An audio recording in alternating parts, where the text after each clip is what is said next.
समदृष्टि में विश्वास करते थे। मनुष्य किसी भी प्राणी के कष्ट को वह नहीं बर्दाश्त कर सकते थे।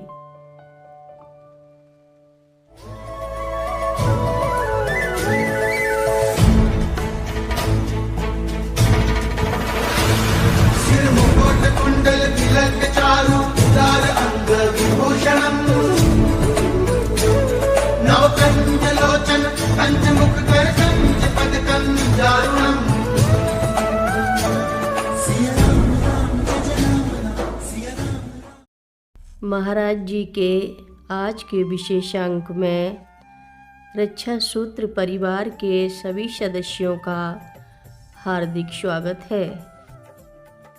बाबा जी इतना शीघ्र वहाँ पहुँचे कैसे और पहुँचे तो दिखाई क्यों नहीं पड़े, क्योंकि वह बाबा जी की शक्ति से परिचित थी कि वह देखते देखते लुप्त हो जाने में सिद्धहस्त थे, रहते हुए भी दिखाई नहीं पड़ते थे।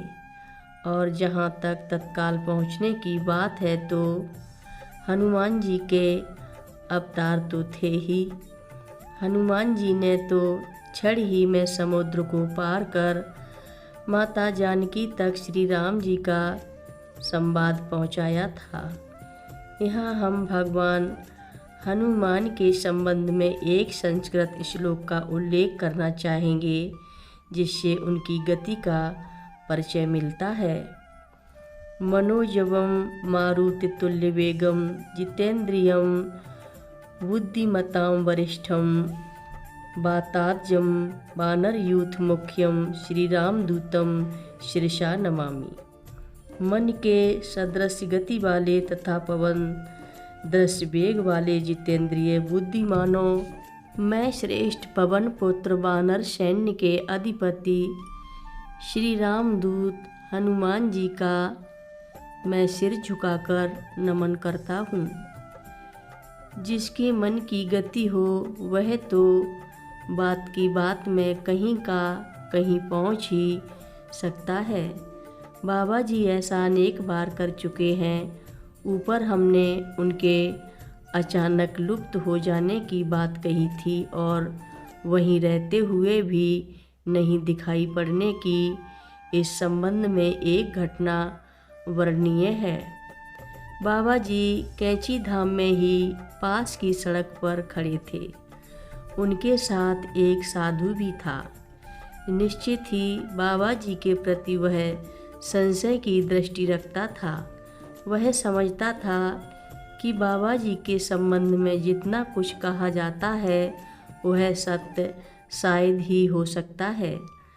बाबा जी को अपने प्रचार की इच्छा नहीं थी, पर वह उस साधु के मन को पढ़ चुके थे और उन्होंने उसे संशय मुक्त करना चाहा, क्योंकि संशय अनावश्यक चिंता का कारण बनता है और चिंता व्यक्ति को स्वस्थ नहीं रहने देती है। गीता में श्री कृष्ण भगवान ने यूँ ही नहीं कहा है, संशयात्मा विनश्यति, संशय युक्त व्यक्ति का विनाश होता है।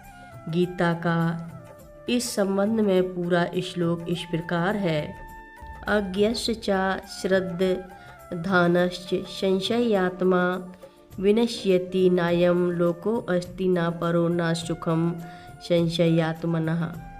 अज्ञानी श्रद्धाहीन एवं संशयात्मा विनष्ट होता है। उसके लिए न यह लोक है न परलोक, न सुखी ही है।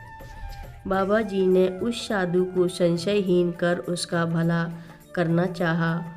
उन्होंने एक कंकड़ उठाया और उस साधु के शरीर पर फेंकते हुए कहा, देखो मैं अब अदृश्य हो रहा हूँ। साधु के देखते देखते बाबा जी तत्क्षण अदृश्य हो गए। साधु ने पूर्व पश्चिम उत्तर दक्षिण सभी दिशाओं में देखा, पर बाबा जी कहीं दिखाई नहीं पड़े। वह सोचने लगा, बाबा कहाँ गए, आसमान में विलीन हो गए कि पाताल में। तभी बाबा जी का स्वर सुनाई पड़ा।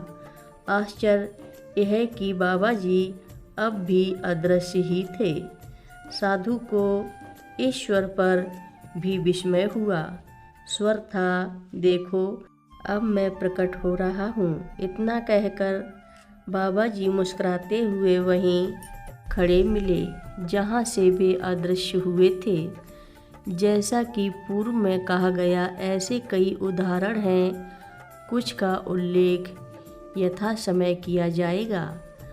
अभी हमने एक बच्चे की जान बचाने की बात कही, यहाँ हम एक उदाहरण देंगे जिसमें बाबा जी ने अपने एक भक्त और उसके साथियों को नदी में डूब मरने से बचा लिया। बाबा जी के भक्त हर प्रकार के और हर वर्ग के लोग होते थे। यह तो पहले ही कहा गया है कि बाबा जी समदृष्टि में विश्वास करते थे। मनुष्य किसी भी प्राणी के कष्ट को वह नहीं बर्दाश्त कर सकते थे। कथा लंबी है, आगे की कथा सभी भक्तों को अगले भाग में सुनाएंगे। महाराज जी की कथा सुनने के लिए सभी भक्तों का धन्यवाद। महाराज जी सभी भक्तों पर अपनी विशेष कृपा बनाए रखें। बाल समय रवि भक्ष लियो, तब तीनहु लोक भयो अंधियारो। ताहि सो त्रास भयो जग को, यह संकट काहू सो जात न टारो। ते बन आनी करी बिनती, तब छाड़ दियो रवि कष्ट निवारो। को नहीं जानत है जग में कपि, संकट मोचन नाम